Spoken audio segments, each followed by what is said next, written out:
تعالى شهر رمضان الذي أنزل فيه القرآن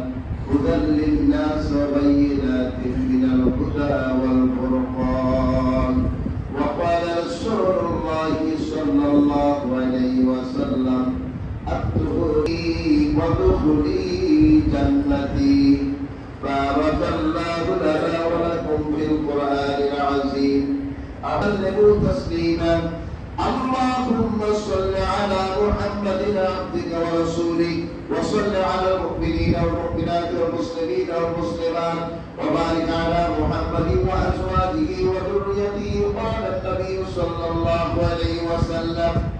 أرحم أمتي بأمتي أبو بكر وأشدهم في أمر الله عمر وأسبقهم حياء عثمان وأولادهم علي وفاطمة سيدة النساء أهل الجنة الحسن والحسين سيدا شباب أهل الجنة وحمزة أسد الله وأسد رسوله اللهم اغفر للعباس وولده مغفرة ظاهرة وباطنة لا تغادر ذنبا رضوان الله تعالى عليهم أجمعين الله في أصحابي لا تتخذهم فردا بعدي ومن أحبهم فبحبي أحبهم ومن أبغضهم فببغضي أبغضهم وخير أمتي قرني ثم الذين يلونهم ثم الذين يلونهم وسلطان ذكر الله في الأرض من أهان سلطان الله في الأرض أهانه الله